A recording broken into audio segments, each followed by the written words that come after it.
Rezolucioni i mbledhjes së grupeve kryesore komuniste të Shqipërisë për krijimin e partisë. Nëntor 1941. Rezolucion.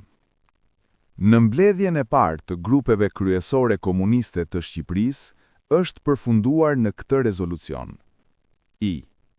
Situata politike. Kemi hyrë në vitin e tretë të luftës imperialiste, i cila është shndërruar në luftë të përbotshme dhe ka përfshirë të gjitha kontinentet dhe të gjitha vendet kryesore të botës. Qysh prej shumë kohësh, komunistët kanë sinjalizuar dhe kanë treguar rrezikun që kërcënon njerëzimin prej kësaj lufte të tmerrshme dhe të përgjakshme, që në fakt është vazhdimi i kasapanës së parë të përbotshme. Gjithashtu, në fillim të kësaj lufte, shoku Molotov ka thënë se ka filluar vargu i luftrave imperialiste të përbotshme, të cilat do të shndërrohen në një varg revolucionesh.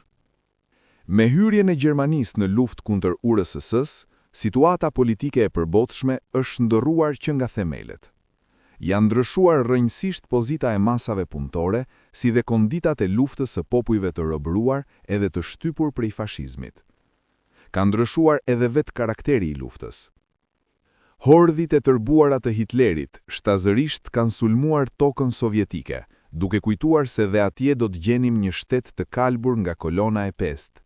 Ato hordhi shkatëruese plaçkitën dhe vran njerëz, të cilët për 20 vjet kanë ndërtuar socializmin, punëtor dhe kolkozian që kanë jetuar në begati dhe lumturi, pa shfrytëzimin e njeriut prej njeriut. Ato hordhi e kanë trazuar kullën e kështjellës së paqes. Tufani i tërbuar i luftës përshkoi fushat pjellore sovjetike. Të gjithë popujt e Bashkimit Sovjetik janë udhëhequr prej Partisë Komuniste Bolshevike, janë ngritur në këmbë si një njeri për mbrojtjen e atdheut socialist. Ushtria e kuqe lavdiplote u ka dhënë dhe po u jep grushta për vdekje hordheve të fashizmit gjerman. Më tepër se 4 milion të elitës së gjakpirësve të Hitlerit u hodhën jashtë përdorimi. Ajo ushtri e armatosur me të gjitha mjetet që shtiu në dorë tokat e robëruara prej saj në Evropë, po dërmohet në ndeshjet me ledhet e fuqishme të botës së socializmit. Këtë siguri në fitore, URSS-ja na e ka thënë me mitingje, me manifestime, me 22 qershor, ditën kur hordhit e Hitlerit i ranë papritmas tokës sovjetike. Këtë siguri në fitore, URSS-ja na e ka treguar me luftën heroike, që tashmë 6 muaj po vazhdon, pa pushim, për shkatërimin e fashizmit gjerman. Këto ngjarje shoku Stalin ja bëri të ditura gjithë botës duke thënë: Armiku është i fortë dhe na duhet të mobilizojmë të gjitha fuqitë tona për ta dërmuar. Lufta do të jetë e gjatë dhe e përgjakshme, prandaj duhet ta kuptojmë gjendjen. Përderisa i dolëm në krye ndërhyrjes kundër revolucionare të vitit 1918, aq më tepër do t'ja dalim sot, kur fashizmi ka filluar të shkatrohet në goditjet tona, dhe ne po i jepni grushta për vdekje deri në shkatrimin e plot të tij. Këto fjalë të shokut të madh Stalin po vërtetohen prej ngjarjeve të fundit në ballin e luftës, ngjarje që paralajmërojnë ofensivën e madhe, që nuk do të pushojë derisa të mos jetë shkatruar fashizmi nga faqja e botës. Më fort se kurrë, influenca e Bashkimit Sovjetik është rritur, si në sytë e popujve të robëruar ashtu edhe përpara popujve të Anglisë dhe Amerikës, të cilët dëshirojnë t'i jepni fund kësaj lufte të imponuar si dhe fashizmit. Kjo influencë e Bashkimit Sovjetik i detyrohet faktit se atdheu i socializmit lufton për të drejtat e popujve që të vendosin mbi fatin e tyre.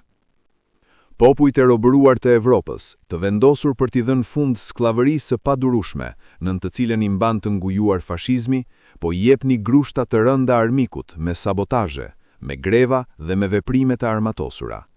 Evropa është transformuar në një vulkan të gjallë të luftës nacional çlirimtare, në krye të cilës gjenden partitë komuniste.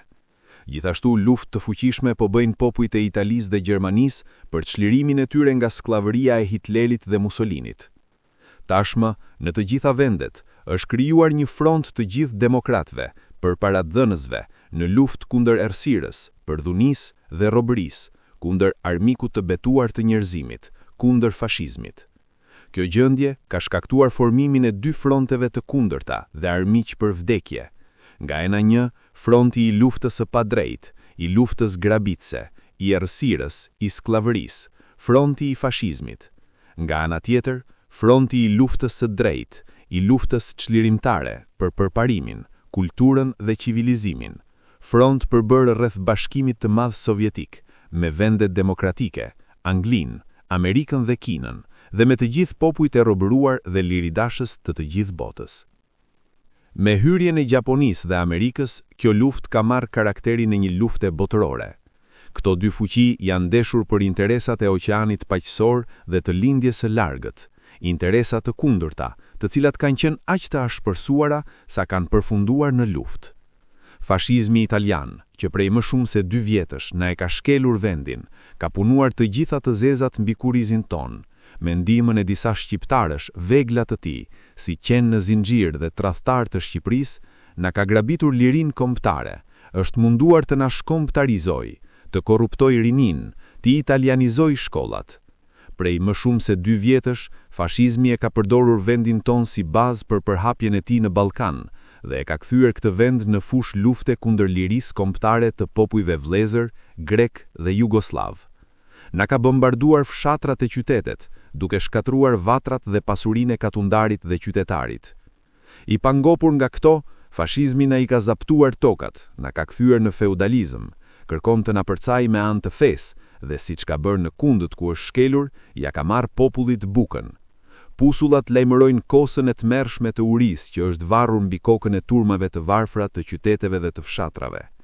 Armiku e detyron katundarin të dorëzojë gjën e gjallë dhe bereqetin, ka zhdukur nga tregu vajin, gazin dhe sendet më të para të jetës, duke i dhënë mundësinë një grushti të vogël kapitalistësh të spekulojnë në kurrizin e popullit fukara.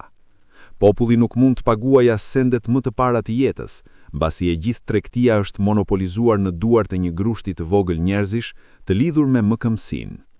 Por të gjitha këto dhunime dhe spekullime në kurrizin e popullit shqiptar e desmaskuan keqas fashizmin. Urrejtja në popull që shkon duke fryer për herë më tepër, shpërtheu në udhë të qyteteve të Shqipërisë. Qeveria e parë humbi kredin dhe nuk vlente më për ta bërë popullin shqiptar lop të butë që ta mjel fashizmin në qetësi, për ta përdorur për të shtypur lëvizjet nacional çlirimtare të popujve fqinj, për ta pasur vendin ton si bazë në Ballkan për luftën kundër Bashkimit Sovjetik, para rojës lavdiplote në luftën çlirimtare kundër fashizmit. Duke i dhënë popullit shqiptar iluzionin e një vetë qeverimi, fashizmi kërkon ta shmang popullin shqiptar nga udha e vërtetë e çlirimit që është kryengritja kundër fashizmit. Prej shtypjes barbare që po e ngujon tashmë se 2 vjet, Lëvizja Nacional Çlirimtare e popullit shqiptar është duke fituar fuqi të reja dhe nuk është larg dita në cilën këto forca të bashkuara do të shndërrohen në një lum të fuqishëm që do të përmbyt në rrymën e tij të gjithë armiqtë e lirisë kombëtare të popullit shqiptar. Prandaj ne duhet të punojmë pa pushim për të mobilizuar masat e popullit shqiptar në Lëvizje Nacional Çlirimtare, të bashkohemi me të gjithë nacionalistët që duan me të vërtetë Shqipërinë e lirë, me të gjithë shqiptarët e ndershëm që duan të luftojnë kundër fashizmit. Ne duhet i mobilizojmë turmat e popullit shqiptar, të qyteteve dhe të fshatrave, në luftën kundër agjentëve të kolonës pest, kundër spionëve, kundër spekulatorëve. Komunistët kanë për detyrë të gjenden në kryet luftës për një Shqipëri të lirë, demokratike dhe popullore, duke luftuar krah për krah me lëvizje nacionale revolucionare të popujve të tjerë dhe të Bashkimit Sovjetik. 2. Lëvizja komuniste në Shqipëri. Revolucioni proletar në Rusi bëri përshtypjen më të thellë në rinin dhe në të gjithë popullin shqiptar të robëruar nën sistemin feudal dhe të eksploatuar prej fuqive imperialiste.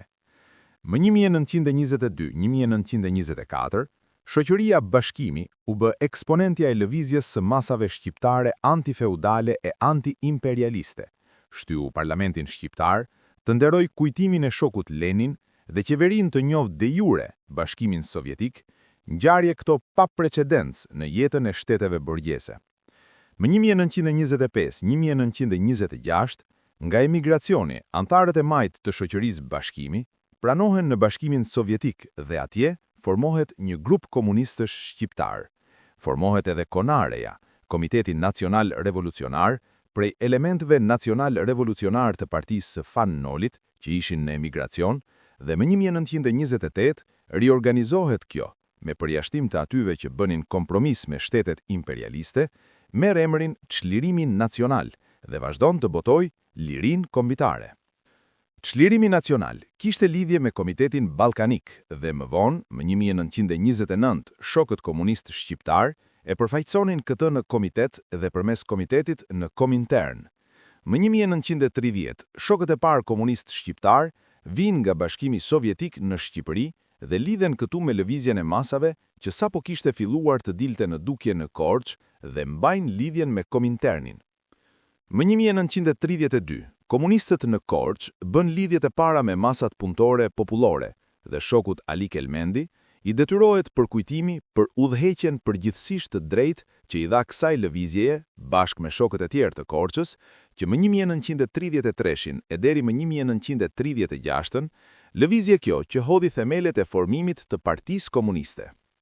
Më 1934 përjashtohet nga puna e Korçës Xoxhi Niko për luftën e paprincipt kundër vijës së ndjekur prej shokut Ali.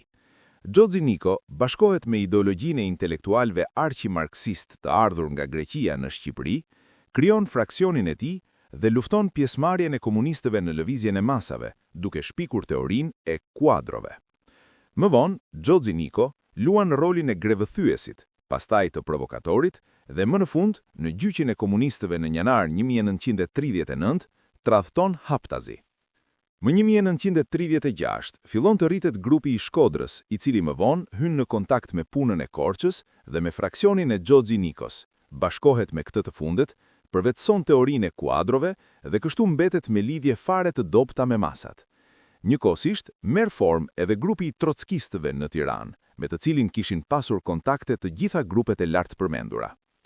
Më 1937, arrin në Shqipëri udhëzimet e reja, vija e re të Kominternit, për shpërndarjen provizore të celulave dhe për riorganizimin e tyre në bazën e partisë, pasi të kishin hedhur themele të shëndosha në masa, për shfrytëzimin e rasteve legale, për mbrojtjen e të drejtave demokratike e nacionale, për mbrojtjen e paqes kundër përgatitjeve për luftën imperialiste. Këto direktiva, që patën një rëndësi të madhe historike në lëvizjen komuniste, u pranuan dhe u zbatuan pjesërisht vetëm prej punës e Korçës. Në mungesë të partive të formuara, Fronti Popullor u realizua gjerë në një mas, jo vetëm nga poshtë, por edhe nga lartë, duke përfituar nga antagonizmat e borgjezisë. Në këtë punë, në frontin anti-imperialist, mund të përmblidhej edhe Zogu, në qoftë se ky e luftonte me armë hyrjen e fashizmit në Shqipëri. Grupet e bashkuara të Shkodrës dhe të Xoxhi Nikos, jo vetëm që nuk i pranuan direktivat, por edhe luftuan mundësinë në një fronti popullor anti-imperialist në Shqipëri, gjersa të formohej Gjoja, Partia Komuniste Shqiptare. Mbas invazionit fashist në Shqipëri, filloi rezistenca pasive e popullit kundër fashizmit. Në shtator-tetor 1939, u bë kompromisi social-demokrat midis punës së Korçës dhe grupit të Shkodrës. Kompromis ky për hir të paqes së brendshme pa pastrimin e elementeve të dëmshëm dhe teorive të huaja për partinë e proletariatit. Teori që ishin krijuar veçanërisht prej intelektualëve, të dhënë për partinë e proletariatit. Këto kompromis liberal-oportunist, i bazuar në një paqe të kalbër brenda organizatës, e zgjeroi hendekun midis dy grupeve, dezorientoi antarët, frenoi lëvizjen e masave dhe liroi fushën për formimin e grupeve pareja, si dhe për forcimin e aktivitetit të trockistëve. Ky kompromis, i cili siç mund të pritej, i çoi komunistët në bish të situatës edhe të masave, mori fund në maj-gjersh 1940. Në shkurt 1940, në çështjen e grevës së gjimnazit të Tiranës, u dukën shenjat e qenies si një grupi të tretë, që quhet më vonë grupi i të rinjve, si dhe qenia e grupeve të tjera, si për shembull grupi i zjarit. Në maj 1940, krerët e këtij grupi u zbuluan dhe mbas ndarjes mes grupit të Korçës dhe grupit të Shkodrës, krerët e grupit të rinjve u bashkuan me ata të grupit të Shkodrës. Grupi zjari mbeti i veçuar dhe është akoma i tillë. U hap një luftë principi midis grupeve të teorisë së kuadrove me grupin e Korçës, i cili insistonte me punën me masat. Kjo u kthye në një luftë të paprincipt që frenoi më shumë se kurrë lëvizjen e masave. Në influencën e disa intelektualëve që futën një intelektualizëm të kalbër, të huaj për lëvizjen punëtore, kanë birë edhe grupe të tjera që kanë ndezur më të fortë luftën e grupeve. Por kjo nuk do të thotë se duhet të luftojmë kundër intelektualëve besnik të lëvizjes punëtore, kundër intelektualëve të dhënë për partinë.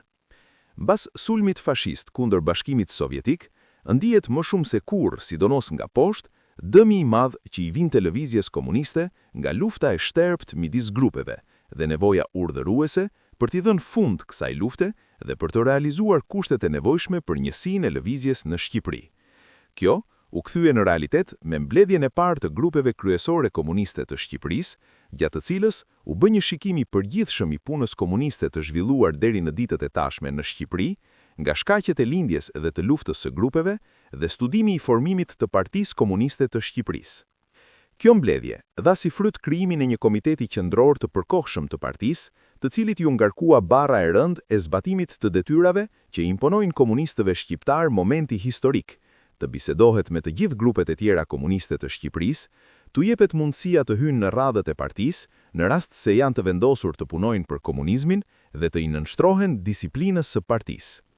Komitetit qendror të përkohshëm ju ngarkohet bara e rëndë të seleksionojë elementët, të organizojë dhe të forcojë partinë në shembullin e Partisë Bolshevike të Leninit dhe të Stalinit. 3. Sukseset. Lëvizja komuniste në Shqipëri ka pasur disa suksese. Është mbajtur një qëndrim politik në çdo moment me rëndësi, qëndrim i inspiruar gjithmonë nga interesat e popullit shqiptar, të proletariatit dhe të Bashkimit Sovjetik, por që nuk ka hyrë thellë në popull. Deri në një mas janë shfrytzuar rastet legale. A. Me anën e ndërhyrjes ndër organizatat e regjimit, ku përqendroheshin turma, jashtëshkollorët në Korçë, Besa shqiptare në Shkodër, Fryma e re në Tiranë. Me anë të disa botimeve legale dhe gjysmë legale, Nëna e Gorkit, Bota e re, janë krijuar organizata zejtarësh dhe punëtorësh, shoqëritë profesionale dhe shoqëria Puna në Korçë, shoqëritë e tipografëve dhe të marangozëve në Tiranë, të cilat kanë zhvilluar aksione ekonomike e politike me anë grevash dhe demonstratash, të cilat kanë pasur dhe deri diku ja kanë arritur qëllimit të mobilizimit të një pjese të turmës punëtore, zejtare dhe shkollore për përmirësimin e kushteve të jetesës dhe kundër shfrytëzimit. Me anë aksioneve politike, për mbrojtjen e të drejtave demokratike, pjesërisht zgjedhjet parlamentare, bashkiake, në dhomën e tregtisë, pleqësitë. Janë bërë demonstrata për mbrojtjen e lirisë kombëtare dhe kundër zaptuesit fashist, të cilat kanë pasur një farë suksesi në zhvillimin e ndjenjës kombëtare dhe antifashiste ndër turmat, demonstratat e prillit 1939, 28 nëntorit 1939, 1940 dhe tashmë në fund demonstratat e 28 tetorit dhe nëntorit të 1941 në Tiranë, Durrës, Elbasan, Vlorë, Shkodër, në krye të vendit ajo e Korçës, e cila dha sinjalin e përgjakshëm të luftës kundër fashizmit.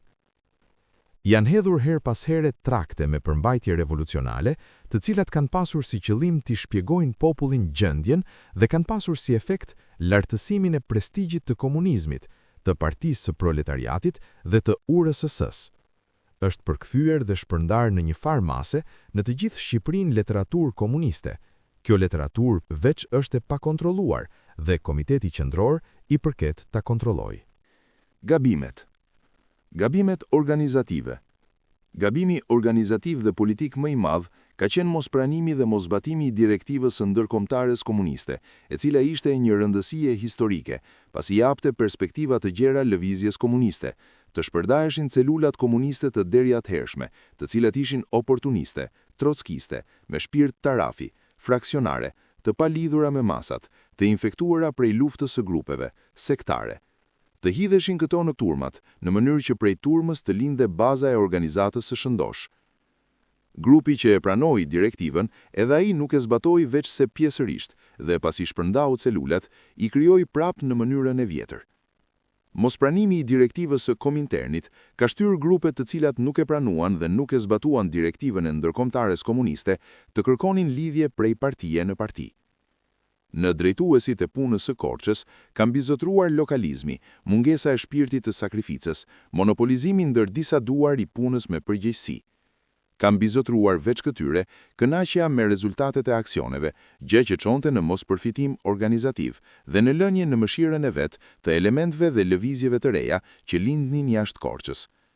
Kam bizotruar edhe liberalizmi i organizatës kundrejt shokëve dhe ka arritur gjerë në oportunizëm kundrejt elementëve të tjerë, bile dhe karshiarmiqve të deklaruar të klasës, gabim ky i fundit në të cilin kanë rënë edhe shokët e grupeve të tjera.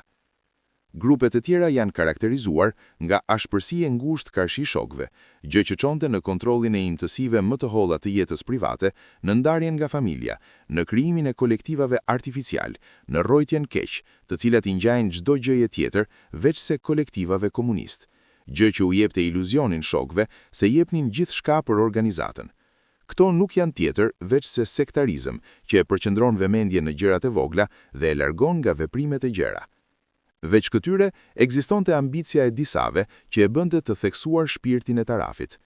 Nuk është bërë asnjë tentativë serioze për organizimin e punës në baza të partisë, duke eliminuar tarafllëkun dhe duke spastruar lëvizjen nga elementet e dëmshëm, por përkundrazi është shkuar në kompromis social-demokrat, që nuk ka të bëjë as pak me partinë e proletariatit, që ka thelluar më fort hendekun në mes të grupeve të reja dhe u ka dhënë lehtësi elementëve trockist dhe të tjerë.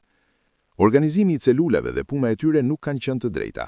Treshet ishin të kufizuara në vetvete dhe të palidhura me masat. Lufta e tarafeve ka çuar në rekrutimin e elementëve të pakontrolluar dhe në konkurrencën për antar. Kjo luftë e ndyrë grupesh e ka penguar punën e drejtë organizative komuniste në Shqipëri dhe ka çuar në rrugë të shtrembër, duke shkelur aq fort konspiracionin saqë punët e brendshme të komunistëve ishin bërë temë bisede në pazar. Por në realitet është bërë fare pak punë konstruktive. Janë bërë gabime të rënda në punën me rinin, janë krijuar celula të rinj pa marrë parasysh problemet e veçanta të moshës së re dhe duke e ngarkuar me përgjegjësi më të mëdha se mundësitë e moshës. Gabimet politike dhe shmangje teorike. Duke u nisur nga pikpamja e gabuar dhe e huaj për partinë e proletariatit, që në Shqipëri nuk ka klasa, ka rrjedhur mohimi i luftës së klasës, i mundësisë se një lëvizje e komuniste turmash, pra edhe i revolucionit, teori që e largon klasën punëtore nga lufta e vërtet dhe të çon në oportunizmin më të rrezikshëm. Këtej ka rrjedhur teoria që të përgatiten kuadrët, pastaj të hyet ndërmasa. Kjo teori, bashkë me atë të mos rrezikimit të kuadrave, është difastiste, oportuniste dhe çon në likuidimin e partisë. Ajo i largon komunistët nga turmat dhe i kthen në një sekt. Prej veprimtarisë ndërmasa, kuadrët forcohen, bile edhe madhërohen. Prej këtyre pikpamjeve të gabuara, kanë rrjedhur mohimi i mundësisë së formimit të një fronti popullor dhe anti-imperialist në Shqipëri, përmbledhja në vetvete, izolimi nga jeta e përditshme dhe gabime në analizimin e situatave, si dhe heqja dorë nga ana e komunistëve për rolin drejtues në hovin e masave. Puna ndërmasa që është bërë në disa qendra të Shqipërisë nuk ka pasur një karakter vazhdimësie revolucionare. Gjatë ditëve 1 deri në 7 prill, agitacioni antifashist ka ndetur tepër në vija legale. Është pasur këtë rast kujdesi të ruhet legaliteti, gjë që çonte në mosmarrjen e armëve, duke u lënë gjithë puna e mbrojtjes së lirisë kombëtare në duart e zogut, gjë që ishte në kundërshtim me gjendjen objektive, kur shumica dërmuese e popullit shqiptar donte të luftonte, por i mungonte udhëheqja. Po të kishim marrë armët kundër invazionit fashist, ne komunistët do të kishim fituar besimin e turmave, do të kishim krijuar lidhje të ngushta me fshatarinë. Të tillë ishte qëndrimi i komunistëve gjatë okupacionit grek, në vend që të përfitohen nga situata e krijuar për të marrë fuqinë në dorë, për të treguar se si punojnë komunistët, duke zaptuar depot e armëve dhe duke i shpërndar këto popullit, ata bën punën e rojtarit të depove dhe ranë në pikpamjen e gabuar se ushtria e metaksajt ishte ushtri çliruese. Gjatë fazës së parë të luftës imperialiste, nuk është bërë agitacioni gjerë kundër luftës dhe për mbrojtjen e paqes, dhe bile aty e këtej janë dukur teori që predikonin se lufta në fjalë është midis dy palëve imperialistësh, se neve nuk na intereson të ndërhyjmë dhe në fund të fundit, zgjerimi i Shqipërisë do të shtojë elementin komunist dhe proletar, i cili do të na ndihmojë për të formuar partinë. Kjo është pikpamja e një shovinizmi më të zi, i cili në realitet i shërben imperializmit.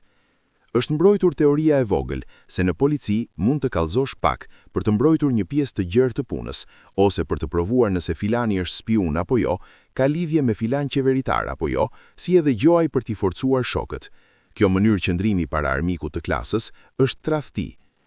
Në çështjen e moralit, është konstatuar një vendosje e keqe e problemit. Janë bërë në këtë fushë gabime të rënda dhe të papërshtatshme me moralin proletar. Janë mbrojtur disa pikpamje të huaja për komunizmin dhe që e kompromentojnë rënd emrin e Partisë së Proletariatit. Shumë nga gabimet e rreshtuara më lart, duke u përsëritur janë lartësuar në teori, në shmangje që nuk kanë të bëjnë as pak me Partinë e Proletariatit dhe në shumë raste janë trotskiste. Këto janë rrënjët e influencës së teorive anarkiste, trotskiste dhe të tjera, të cilat janë të huaja për Partinë e Proletariatit. 5. Detyrat organizative. Organizatat e kaluara ngushtësisht sektare, me frym grupi dhe fraksioni, të themeluara në baza të vogla dhe shpesh gati krejtësisht të izoluara nga masat, celula komuniste të tilla të deritanishme duhen likuiduar dhe të riorganizohen sa më shpejt, sepse një punë e tillë ka qenë krejtësisht e gabuar. Gjithashtu, e gabuar është edhe mënyra e punimit me rinin, me të cilën është punuar në baza të ngushta, duke krijuar celula, të cilat në shumë raste kanë qenë të përmbledhura në vetvete dhe s'kan pasur lidhje të gjera me masat e rinisë punëtore, fshatare dhe intelektuale. Këto janë dy të metat më kryesore të organizimit, të cilat është e domosdoshme të zhduken sa më shpejt.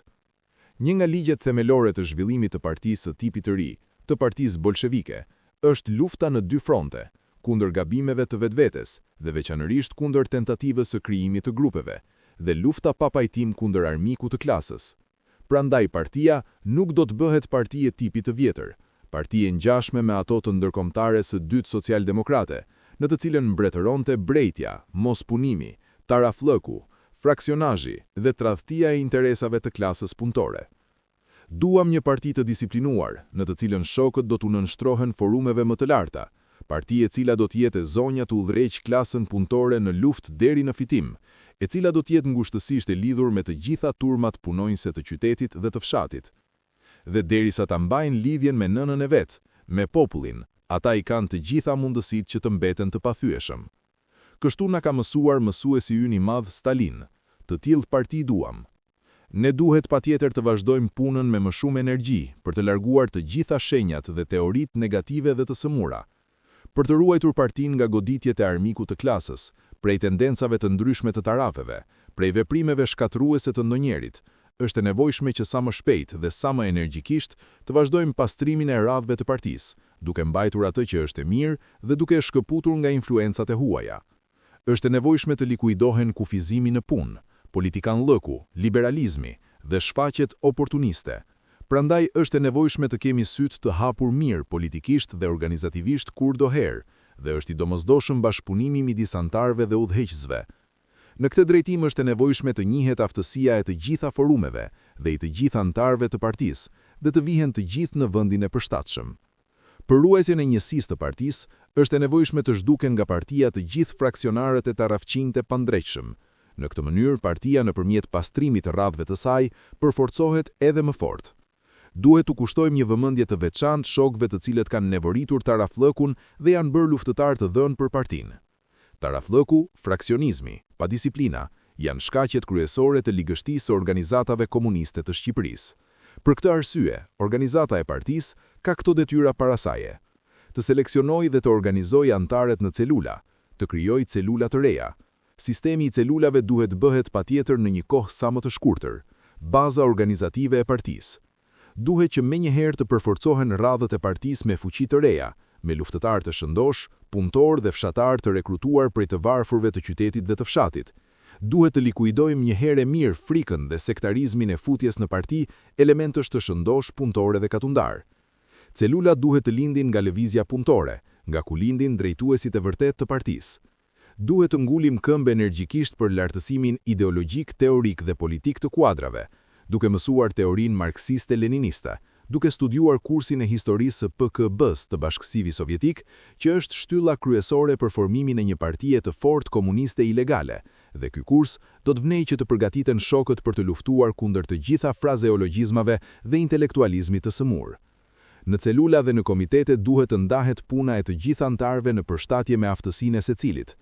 Antari partie mund të jetë vetëm ai që pranon programin, që bën pjesë aktive në një organizat partie dhe që paguan kuotizonin. Duhet të krijohen lidhje të forta midis celulave dhe komiteteve qarkore, si edhe midis komiteteve më të ulta dhe atyre më të larta. Komitetet duhet të bëjnë vazhdimisht kontrollin mbi punën e celulave dhe i të çdo antari.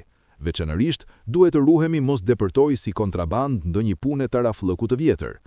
Për të shëndoshur gjendje në parti, është e nevojshme iniciativë sa më e madhe e celulave, dhe shokët udhëheqës duhet ta ndihmojnë me çdo mënyrë këtë iniciativë. Duhet që shokët të shkrijnë të gjithë vullnetin dhe zjarrin e mundshëm të tyre në punën e përditshme të partisë. Duhet të zhvillojnë dashurinë për partinë dhe ta ruajnë emrin ton dhe të partisë son si sytë e tyre. Pa disiplina, përçmimi dhe përbuzja e punës dhe vendimeve të partisë janë një nga dukjet më të rënda dhe më të dëmshme në organizat. Është e nevojshme të jepet fund këtyre dukjeve, është e nevojshme disiplina e qelqit dhe në mshtrimi i patjetër ndaj të gjitha vendimeve të partisë. Prandaj partia do të largoj sa më energjikisht nga radhëve të saj çdo të padisiplinuar, çdo element me tendenca anarkiste, likuidatore dhe çdo të sëmur nga ambicia. Në çështjen e konspiracionit dhe ruajtjes së sekreteve të partisë para armikut të klasës, disa element likuidator, oportunist dhe tradhtar thonë se nuk mund të qëndrojnë torturave, por duhet kallëzuar dhe tradhtuar. Këto janë pikpamje huaja për partinë e proletariatit dhe duhen zhdukur pa mëshirë. Konspiracioni deri tani ka qenë i kalltur. Ne kemi konspiracion për ta ruajtur organizatën kundër armikut të klasës dhe jo për t'u fshehur pas perdes dhe për t'u mbyllur në vetvete.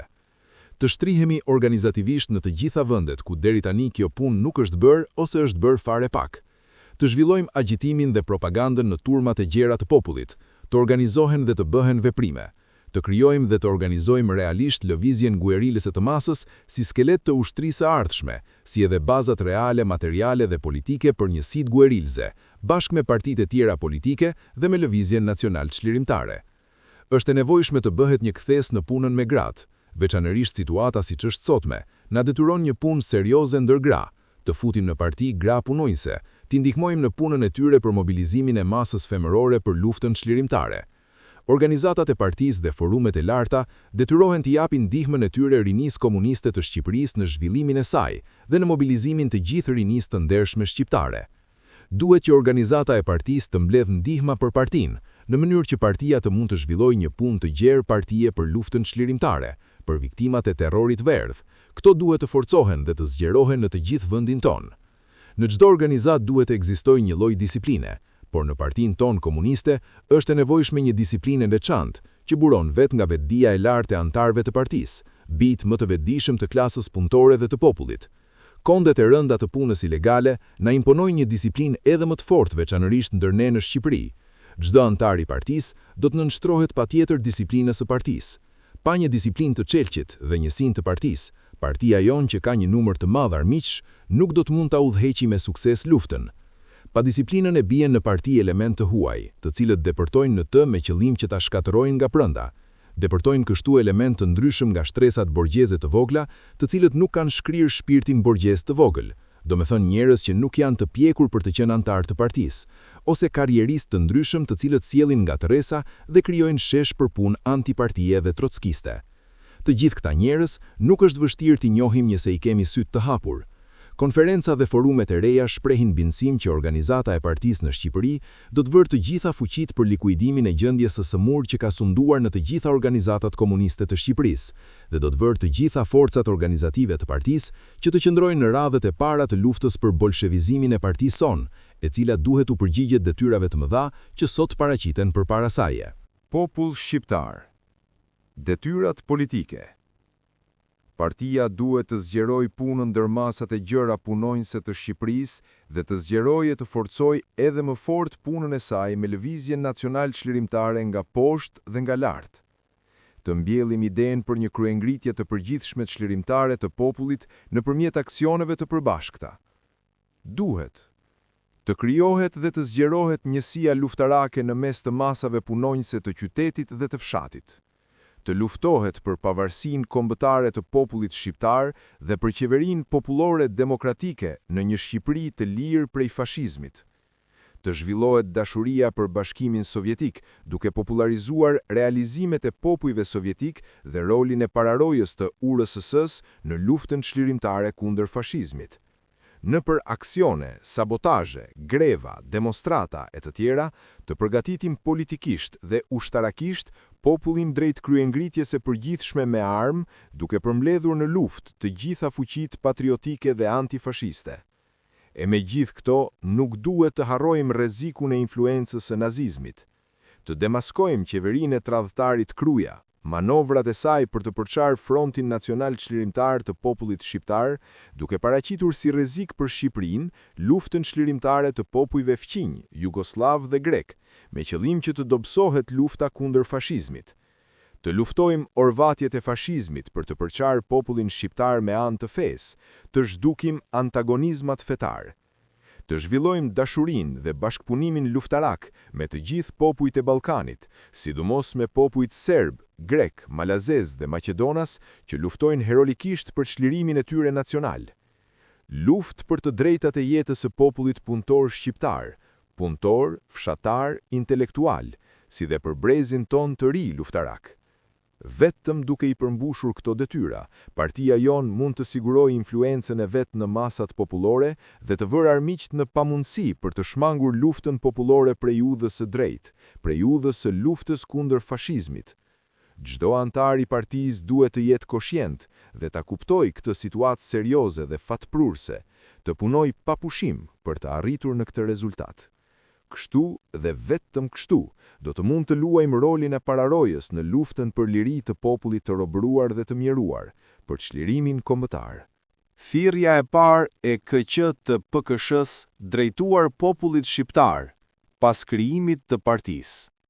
Nëntor 1941. Popull shqiptar.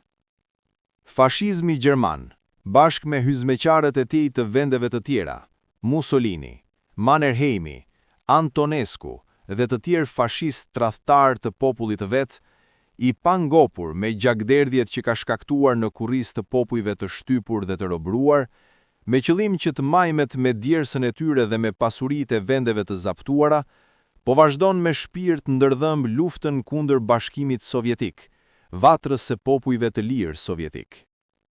Gjakatari i çmendur Hitler kujtonte se do të mund ta skllavëronte me një luftë të shpejtë tokën e lirë sovjetike, siç mundi të bënte në vendet e tjera të zaptuara prej tij.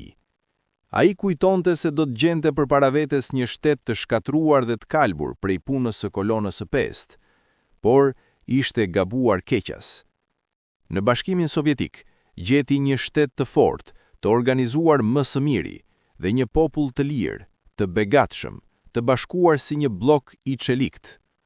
Popujt e Bashkimit të Republikave Socialiste Sovjetike, të vendit ku të gjitha kombësit kanë gjetur shprehjen më të lirë të zhvillimit të tyre të plot, kombëtar, kulturor dhe material, paraqitin një vullnet të vetëm, të luftojnë gjerë në fitoren mbi fashizmin, që ka sulmuar tokën e tyre të lumtur, tokën në të cilën për 20 vjet ata kanë ndërtuar socializmin. Ushtria e kuqe heroike, ushtria e punëtorëve, e katundarve dhe e intelektualve sovjetik, e udhëhequr prej Partisë Komuniste Bolshevike të Bashkimit Sovjetik dhe prej mësuesit dhe shokut madh Stalin, po u jep grushta vdekjeje ushtrive të kusarve fashist, që hidhen si bisha për të shkatruar çdo vepër qytetrimi dhe për të kthyer në botë errësirën mesjetare. Një pjesë e madhe e fuqive më të mira të fashizmit janë shkatruar në ndeshjet me forcat sovjetike të tokës, detit dhe ajrit. Para Moskës fatose, qytetit të revolucionit, dhe Leningradit, qytetit Leninit, forcat e imperializmit po dërmohen në ndeshjet që val pas vale, hasin në muret heroike të përbëra nga gjokset e të gjithë popujve sovjetik. Por, popujt sovjetik nuk luftojnë vetëm për mbrojtjen e atdheut socialist. Popujt e Bashkimit të Republikave Socialiste Sovjetike, të vendit ku të gjitha kombësit kanë gjetur shprehjen më të lirë të zhvillimit të tyre të plot, kombëtar, kulturor dhe material, paraqitin një vullnet të vetëm. Të luftojnë gjerë në fitoren mbi fashizmin, që ka sulmuar tokën e tyre të lumtur, tokën në të cilën për 20 vjet ata kanë ndërtuar socializmin. Të gjithë popujt e botës gjenden të bashkuar në këtë luftë çlirimtare kundër fashizmit. Hitleri u përpoq të tërhiqte edhe demokracitë angleze dhe amerikane në një kryqëzat kundër sovjetëve. Por edhe ky plan i dështoi. Popujt anglez dhe amerikan po e ndihmojnë me çdo mjet aleatin e tyre, Bashkimin Sovjetik. Të gjithë popujt e sklavëruar të Evropës, si edhe popujt e Ballkanit, po bëjnë një luftë heroike për çlirimin e tyre. Malazestët, serbët, kroatët, maqedonasit, grekët, vendet e të cilëve janë të sklavëruara nga fashizmi gjerman dhe italian, po bëjnë një luftë të gjerë për çlirimin kombëtar. Me luftën e papushuar të çetave partizane, me veprimet e sabotazhit, nuk po e lën fashizmin t'i mjell dhe t'i shtip në qetësi, po i shkatrojnë qendrat jetësore, nuk po e lën t'u marrë bereqet, armë, municione dhe njerëz për t'i përdorur në luftën kundër popujve të tjerë. Me veprime sabotazhi, me greva dhe me demonstrata, popujt e tjerë të Evropës, francezët, norvegjezët, belgjanët, polonezët, gjermanët, si edhe populli i Italisë, të cilin tradhtari Duce ja ka shitur Gestapos së Hitlerit, po tregojnë çdo ditë urrëtitjen e tyre kundrejt shtypsit që i ka coptuar dhe i ka plaçkitur në luftrat e grabitjes të ndezura nga klika Hitler-Mussolini. Lëvizja e këtyre vendeve po bëhet për herë më e fuqishme dhe nuk është larg dita në të cilën do të fillojë ndërto kryengritja e përgjithshme antifashiste. Punëtor, katundar, qytetar, ushtar, zhandar, nën oficer dhe oficer shqiptar. Fashizmi italian, që prej më se 2 vjetësh na ka shkelur vendin, ka punuar të gjitha të zezat mbi kurrizin ton. Me ndihmën e disa shqiptarëve, vegla të tij dhe tradhtar të Shqipërisë, na ka grabitur lirinë kombëtare, është munduar të na shkombëtarizojë, të korruptojë rinin, të italianizojë shkollat. Prej më se 2 vjetësh, armiku e ka përdorur vendin ton si bazë për përhapjen e tij në Ballkan, dhe ka kthyer këtë vend në fushë lufte kundër lirisë kombëtare të popujve vëllezër, grek dhe jugoslav. Na ka bombarduar fshatrat dhe qytetet, duke shkatruar vatrat dhe pasurinë e fshatarit dhe të qytetarit. I pangopur nga këto, fashizmi italian na i ka zaptuar vatrat, na ka kthyer rishtash në feudalizëm dhe kërkon të sjellë në fuqi njerëz edhe më reaksionar se qeveritarët e tanishëm. Kërkon të na përçajë me anë të fesë dhe, siç ka bërë kudo ku ka shkelur, ja ka marrë popullit bukën. Pusullat lajmërojnë kosën e tmerrshme të urisë, që është varur mbi kokën e turmave të varfra të qyteteve dhe të katundeve. Po e detyron katundarin të dorëzojë gjën e gjallë dhe bereqetin. Ka zhdukur nga tregu vajin, gazin dhe sendet më të para të jetesës, duke i dhënë mundësi një grushti të vogël kapitalistësh të spekulojnë mbi kurrizë të popullit fukara. Populli nuk mund të paguaj as sendet më të para të jetesës, pasi e gjithë tregtia është monopolizuar në duar të disa njerëzve të lidhur me luogotenencën.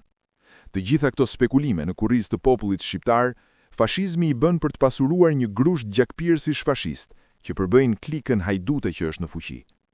Por populli shqiptar, i bashkuar si një njeri për të mbrojtur nga intrigat dhe shtypjet fashiste, i ka treguar haptazi armikut fashist në Korçë, Tiranë, Durrës dhe Vlorë, se intrigat e tij në kurrizë të bashkimit ton kombëtar janë guri hedhur në ujë. Se të gjithë shqiptarët, pa dallim feje, krahine dhe parimesh, janë të një mendjeje dhe të një zemre në vendosjen për të luftuar kundër zaptuesit të vendit, fashizmit. Në gjakun e shenjtë të dëshmorëve që ranë në udhët e Korçës, shqiptarët janë betuar të hakmerren, të luftojnë gjerë në shkatrimin e zaptuesit, gjerë në çlirimin ton kombëtar nga splavëria fashiste. Punëtor, katundar, qytetar, ushtar, zhandar, nënoficer dhe oficer shqiptar. Lufta e sot me grabice, të cilën popujt të Gjermanisë dhe të Italisë nuk e kanë dashur as pak dhe që nuk bën tjetër veç se i shton vuajtjet e tyre dhe tonat dhe ato të popujve të tjerë, po jep provën më të qartë se fashizmit i kanë ardhur ditët e fundit. Zaptuesi fashist, duke e parashikuar vdekjen e tij të sigurt, po i dyfishon shtypjen me anë burgimesh, rrahjesh, vrasjesh dhe internimesh. I ligështuar nga humbjet kolosale që shkon duke psuar çdo orë në frontin sovjetik, i pazotit i bëj ballë rrymës madhe kryengritse që e kërcënon në vendin e tij dhe ndërne, fashizmi mundohet të rekrutojë milicë dhe zhandar shqiptar për ta vënë shqiptarin të shtyp shqiptarin, për të na pasur xhelat të mirë kundër popujve vëllezër që luftojnë për çlirimin e tyre kombëtar. Në anën tjetër, shenjë dobësisë së fashizmit është shpërndarja e lajmeve të gënjeshtërta dhe e premtimeve për të ashtu quajtura reforma. Para kësaj gjendjeje, ne nuk duhet të rrim me duar kryq. Prandaj, ne u drejtohemi të gjithë shqiptarëve të ndershëm, që e duan me të vërtetë Shqipërinë, të bashkojmë të gjitha forcat tona për t'i vënë në shërbim të luftës sonë për çlirimin kombëtar. Lufta e hapur është i vetmi qëndrim kundrejt zaptuesit. Çdo bir i këtij vendi të jetë ushtar i luftës nacional çlirimtare.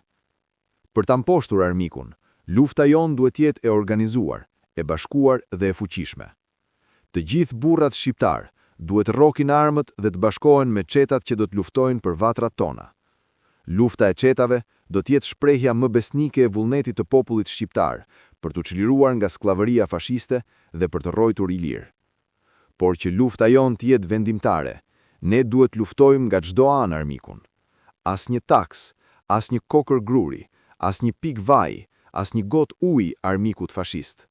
Nënpunësit, zhandarët, ushtarët, nënoficerët dhe oficerët shqiptar, detyrat dhe armët që fashizmi u ka dhënë, në vend që t'i përdorin për të shtypur popullin shqiptar dhe popujt liridashës vëllezër të Ballkanit, t'i përdorin kundër zaptuesit fashist.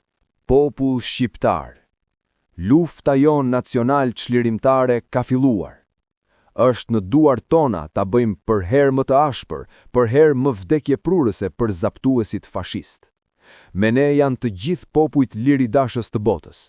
Luftën tonë nacional çlirimtare duhet ta lidhim ngushtë me luftën heroike të popujve të Unionit Sovjetik që gjenden në ballë të luftës çlirimtare kundër fashizmit. Ta kuptojmë dhe ta forcojmë sa më tepër këtë lidhje, si edhe atë me luftën nacional çlirimtare që popujt e robëruar nga fashizmi po bëjnë pa pushim kundër zaptuesit. Komunist shqiptar. Lufta nacional çlirimtare e popullit shqiptar ju vë detyrat të rënda revolucionare që do ta vënë në provën e zjarrit besnikërinë tuaj ndaj popullit, vendosjen tuaj revolucionare, aftësinë tuaj organizative. Shtrëngoni në mënyrë për herë më të fuqishme radhët tuaja rreth partisë. Mbahuni kurdoherë në ballë të luftës nacional çlirimtare bashkë me popullin shqiptar. Organizoni luftën çlirimtare kundër zaptuesit fashist. Lidhuni për herë më tepër me turmat e katundeve dhe të qyteteve të vendit tonë. Kryeni detyrën që keni kundrejt popullit shqiptar. Eksperiencia revolucionare e deritanishme le të jetë mësim për luftën e sotme. Që të jeni të denjë për besimin që populli shqiptar ka vënë në ju, vazhdoni traditën e bolshevikëve të Leninit dhe të Stalinit, duke dhënë shembullin e vendosjes revolucionare, të sakrificës, të iniciativës dhe të organizimit. Jepni jetën tuaj për çlirimin kombëtar. Të jeni për herë në vendet më të para të luftës, atje ku më i madh të jetë rreziku. Lufta për çlirimin kombëtar nga zgjedha e fashizmit italian kërkon prej të gjithë shqiptarëve të ndershëm kontributin e tyre. Asnjë shqiptar nuk duhet të rrijë jashtë kësaj lufte. Të gjithë pra në luftë të bashkuar. Për çlirimin kombëtar kundër zaptuesit fashist. Roft bashkimi i popullit shqiptar në luftën nacional çlirimtare. Roft bashkimi i popujve ballkanik në luftën kundër fashizmit. Roft kujtimi i dëshmorëve të popullit shqiptar të rënë në luftën nacional çlirimtare. Roft Unioni Sovjetik para roje luftës kundër fashizmit. Roft Partia Komuniste Shqiptare. Rinia Komuniste e Shqipërisë do të jetë e denjë për besimin që ka vënë mbi të partia jonë e re dhe se do të di ta kryej revolucionarisht detyrën e lartë që i është ngarkuar, duke u frymzuar nga shembulli heroik i rinisë komuniste sovjetike në njësi të qelikt vullnetesh dhe zemrash me partinë, të organizojë dhe të udhëfiq revolucionarisht rininë shqiptare të skllavëruar drejt së ardhmes së ndritur, drejt shlirimit nga zinxhirët mesjetar të skllavërisë fashiste dhe drejt jetës së re të përparimit, të kulturës dhe të gëzimit. Roft Rinia Komuniste e Shqipërisë. Java e partisë të shënoj një sukses të ri politik dhe ekonomik. Qarkore drejtuar komiteteve të PKSH në Qarqe. Janar 1942. Komiteteve qarkore të PKSH-s. Të dashur shok, duhet të keni parasysh se partia, për të kryer veprimet e saj në fushën revolucionare, ka nevojë që çështjes financiare dhe materiale t'i jepet një rëndësi e veçantë. Ju kujtojmë me insistim se duhet marrë fund rregullimi i kuotizacioneve dhe të komunikohet sasia mujore e çdo qarku, duke theksuar të ardhurat e rregullta me ndihmën e anëtarëve të partisë në formë të hollash ose plaçkash. të vijë në lëvizje të gjithë anëtarët e partisë për të mbledhur ndihmën për partinë, ndihmën popullore, në të holla dhe në plaçka, si dhe ndihmën për çlirimin nacional. Veç këtyre detyrave që shënuam më lart, detyra të përditshme për çdo militant komunist, porositeni që të hapet një fushatë e posaçme, java e partisë, që prej datës 19 deri 26 kallënor 1942. Gjatë kësaj jave, në çdo celul, në çdo simpatizant, mik të partisë, në popull, në antifashist, në nacionalist, të popularizohet partia jonë, udhëheqësja e vërtetë e popullit shqiptar në luftën nacional çlirimtare, të popularizohet lufta çlirimtare e popujve të robëruar, të popularizohet lufta e Bashkimit Sovjetik, pararoje lavdishme për çlirimin e popujve të robëruar nga fashizmi. Njëkohësisht, të theksohet nevoja dhe të mblidhet ndihma në të holla dhe në sende. Pra në këtë javë, duhen të koncentruar të gjitha forcat e partisë për një sukses politik dhe ekonomik të plotë. Të fala shoqërore nga Komiteti Qendror i PKSH-s. Selami. Direktiva në lidhje me organizimin e aksioneve dhe të luftës së armatosur kundër pushtuesit fashist dhe tradhtarëve. Mars 1942. Të gjitha komiteteve qarkore dhe përgjegjësve të celulave, të gjitha forumeve të rinisë komuniste të Shqipërisë. Të dashur shok. Para disa ditësh ju kemi dërguar një letër mbi festimin e 24 vjetorit të themelimit të ushtrisë së kuqe. Atje është dhënë direktiva si duhet të punoni për formimin e çetave dhe se si duhet të informoni dhe të mobilizoni popullin për luftën tonë. Ajo direktiv duhet zbatuar. Duhen shënuar disa çështje organizative. Vihet re një farë dobësie në organizat dhe veçanërisht në zbatimin e disa direktivave dhe detyrave të caktuara. Prandaj shok, edhe njëherë po ju përmendim se të gjitha direktivat e dhëna dhe detyrat e caktuara duhen zbatuar pik për pik, veçanërisht për sa u përket aksioneve, sepse në këtë mënyrë ne dhe populli përgatitemi për luftë, prej aksioneve të imta dhe të vogla, drejt aksioneve të mëdha me armë. Vihet re një dobësi e madhe për sa i përket konspiracionit. Harrohet që ne gjendemi në një kohë mjaft të vështirë dhe të rrethuar nga të gjitha anët prej armikut dhe se detyrohemi të punojmë në kushte mjaft të vështira, në kushtet e skllavërisë së diktaturës fashiste. Prandaj shok, të forcojmë më tepër konspiracionin në mënyrë që armiku të mos ketë mundësi të na dëmtojë dhe të na japë grushta të rënda.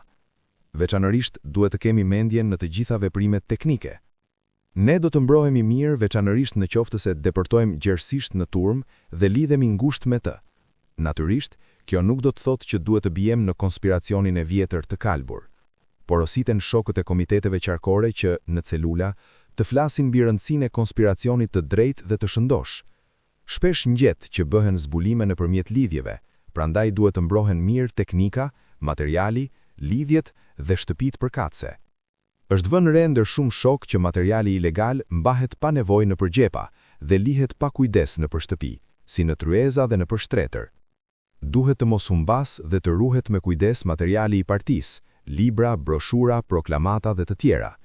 Komitetet qarkore duhet të kenë të paktën nga një kopje prej çdo proklamate, letre dhe dokumenti të vet dhe të forumeve të larta. Nuk duhet të bëhen veprime për veprime, por vetëm veprime që lejon komiteti qarkor.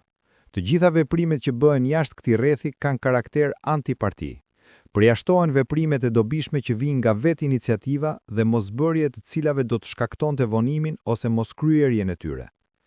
Nuk duhet të shkohet në të majt për të bërë aksione në mënyrën e vjetër, si për shembull, pasi bën një aksion vendi M, të bëj medomos edhe vendi N.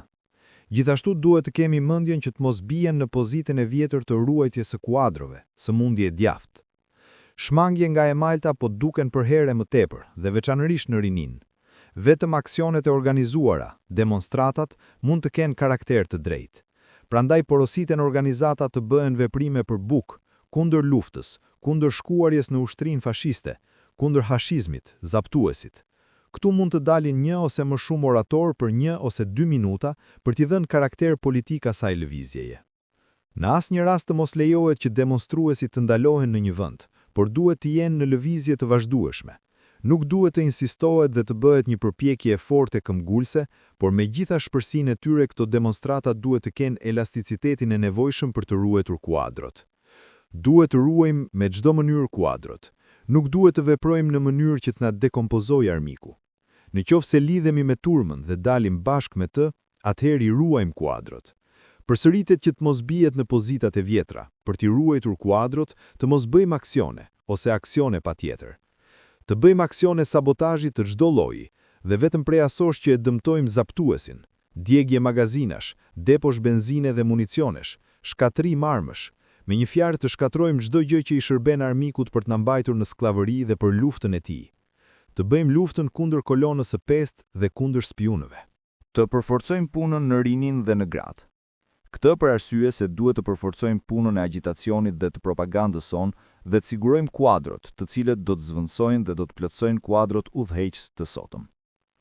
Të vazhdojmë dhe të zgjerojmë agitacionin dhe propagandën të varfrit e fshatit dhe të qytetit. Të depërtojmë në fshat. Të dërgohen në fshat agitatorë të përgatitur dhe me influencë për të përgatitur baza për çetat e ardhshme. Të kushtojmë vëmendje të veçantë shokëve dhe miqve që nuk kanë pranuar të shkojnë në ushtri dhe të organizohen në luftë kundër zaptuesit. Nuk duhet lëm asnjë rast të na shpëtojë pa u lidhur ngushtë me turmën popullore. Pasi ndër disa shokë sundon mendimi që e gjithë organizata e partisë duhet të shkojnë në çeta posa të formohen dhe të hidhemi në luftë të hapur, këshillohen shokët udhëheqës që qysh tani të mos bien në gabime. Çetat janë të përbëra prej njerëzve që duan të luftojnë kundër fashizmit. Domethënë, duhet ta shtrojmë çështjen në mënyrë të gjerë. Njerëzit që marrin pjesë në çeta duhet të kenë një të kaluar të papërlyer dhe jo të errët. Ato organizohen më së miri prej njerëzve që janë grumbulluar ndër grupet edukative, pasi ndër këto grupe ata janë mësuar me një farë disipline dhe sepse në radhët tona duhet dhe do të ekzistojë një disiplinë, por jo një disiplinë ushtarake dhe ngurtë në kuptimin borgjez. Te ne është e nevojshme një disiplinë që ekziston të njerëz që luftojnë për një çështje të drejtë. Në grupet edukative parashtrohet çështja se cilët njerëz duhet luftojnë në radhët partizane. Gjithashtu në po atë mënyrë, edhe nëpër konferenca, ata njerëz që duan të luftojnë në radhët partizane marrin këshilla në të njëjtin drejtim. Ata stërviten në artin ushtarak dhe mësojnë përdorimin e armëve të ndryshme prej komanduesit të çetës. Shoku komisar politik u shpjegon mbi situatën politike, të brendshme dhe të jashtme, dhe u mëson çdo gjë që është e dobishme dhe që ngjet te ne, në çeta dhe në botën e jashtme. Kujdesohet për jetën kulturore dhe politike të çetës në gjendje paqësore, për veprimet e çetave që këto të marrin karakterin politik. Në përgjithësi çetën e përbëjnë elementi jashtë partisë. Ata janë njerëz të dhënë. Nuk duhet të merren njerëz shpirtvegjël, të cilët mund të sjellin demoralizim në radhët e çetës. Domethënë, kryesisht duhen të marrë në çetë njerëz prej turmave të gjëra që janë jashtë partisë. Dhe në të tilla çeta duhet të dërgohen shokë të aftë, të cilët do të punojnë atje. Një pjesë e madhe e anëtarëve të partisë duhet të qëndrojnë në vend dhe një pjesë e vogël duhet të shkojnë në celulat e çetave. Pasi lufta guerile dhe partizane është vetëm një pjesë aktuale e luftës sonë dhe nuk duhet që organizata e mbarvendit të hidhet në një sektor të vetëm të punës. Një prej detyrave tona kryesore sot është të formojmë njësi dhe çeta, por kjo nuk do të thotë që të formohen kryekupt prej fugjive tona të partisë. Njësia më e madhe është çeta, e cila është e përbërë prej detashmentesh. Kur futet në aksion, çeta duhet ketë në radhët e saj 50 deri në 60 njerëz. Mund të ketë edhe më pak, mund të ketë edhe deri në 100 veta, edhe më tepër. Njerëzit prej të njëjtit vend ose fshat përbëjnë një çetë të përbashkët. Njësia më e madhe se çeta është batalioni. Më i madh se batalioni është regjimenti. Komanda kryesore e partizanëve dhe të gjithë vendit është komanda e lartë e njësive partizane çlirimtare popullore.